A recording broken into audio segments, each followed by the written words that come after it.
September 16. நமது அனுதின மன்னா ஊழியங்களின் வாழ்த்துக்களுடன் இன்றைய நற்செய்தி.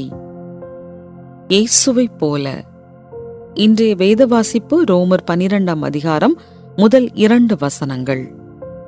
அப்படி இருக்க சகோதரரே, நீங்கள் உங்கள் சரீரங்களை பரிசுத்தமும் தேவனுக்கு பிரியமுமான ஜீவ பலியாக ஒப்புக் கொடுக்க வேண்டுமென்று தேவனுடைய இரக்கங்களை முன்னிட்டு உங்களை வேண்டிக் கொள்ளுகிறேன்.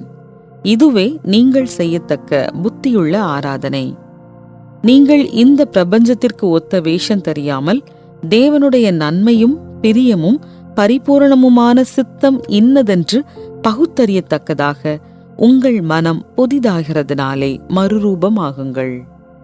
குறிப்பு வசனம்: நீங்கள் இந்த பிரபஞ்சத்திற்கு ஒத்த வேஷம் தெரியாமல் உங்கள் மனம் புதிதாகிறதுனாலே மறுரூபமாகுங்கள்.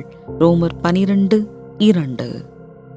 2014ஆம் ஆண்டு உயிரியலாளர்கள் பிலிப்பைன்ஸ் கடலிலிருந்து ஒரு ஜோடி ஆரஞ்சு பிக்மி கடல் குதிரைகளை பிடித்தனர். அவர்கள் கடல்வாழ் உயிரினங்களையும் ஆரஞ்சு பவள கடல் விசிறி என்னும் ஒரு உயிரினத்தையும் சான் பிரான்சிஸ்கோவில் உள்ள கலிபோர்னியா அகாடமி ஆஃப் சயின்ஸுக்கு எடுத்துச் சென்றனர். பிக்மி கடல் குதிரைகள் தங்கள் பெற்றோரின் நிறத்துடனோ அல்லது அவற்றின் சுற்றுச்சூழலுடனும் ஒன்றிணைகிறதா என்று கண்டறிய விரும்பினர். பிக்மி கடல் குதிரைகள் மந்தமான பழுப்பு நிற குழந்தைகளை பெற்றெடுத்த போது விஞ்ஞானிகள் ஒரு ஊதா நிற பவள கடல் விசிறி உயிரினத்தை தொட்டியில் விட்டனர். ஆரஞ்சு நிற பெற்றோரின் குழந்தைகள் ஊதா நிற கடல் விசிறிக்கு ஏற்றவாறு தங்கள் நிறத்தை மாற்றிக்கொண்டது.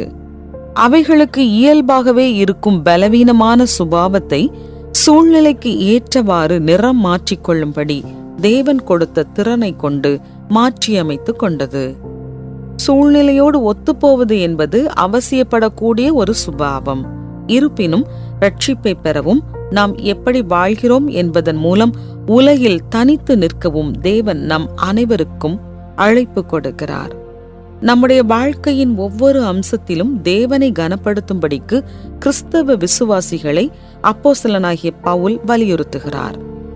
நம்முடைய சரீரத்தை ஜீவ பலியாக செலுத்துவதன் மூலம் அவருக்கு நாம் ஆராதனை செய்ய முடியும். பாவத்தால் நம்முடைய சரீரம் பலவீனம் அடைந்ததால் நம்முடைய சிந்தையை புதுப்பித்து இந்த பிரபஞ்சத்திற்கு ஒத்த வேஷம் தெரியாமல் தேவனை மறுதலித்து பாவத்தை மகிமைப்படுத்தாமல் நம்முடைய ஆவிக்குரிய ஜீவியத்தை பாதுகாக்கும் பொறுப்பை ஆவியானவர் எடுத்துக்கொள்கிறார். இவ்வுலகத்திற்கு ஒத்த வாழ்க்கை வாழுவது என்பது வேதத்திற்கு புறம்பாய் வாழும் வாழ்க்கையாகும். ஆகிலும் பரிசுத்த ஆவியானவரின் வல்லமையினால் நாம் இயேசுவை போல பார்க்கவும் ஜீவிக்கவும் முடியும். நீங்கள் இவ்வுலகத்தோடு எந்தெந்த காரியங்களில் ஒத்துப்போகிறீர்கள்? தேவன் உங்களை எவ்வாறு மாற்றியிருக்கிறார்?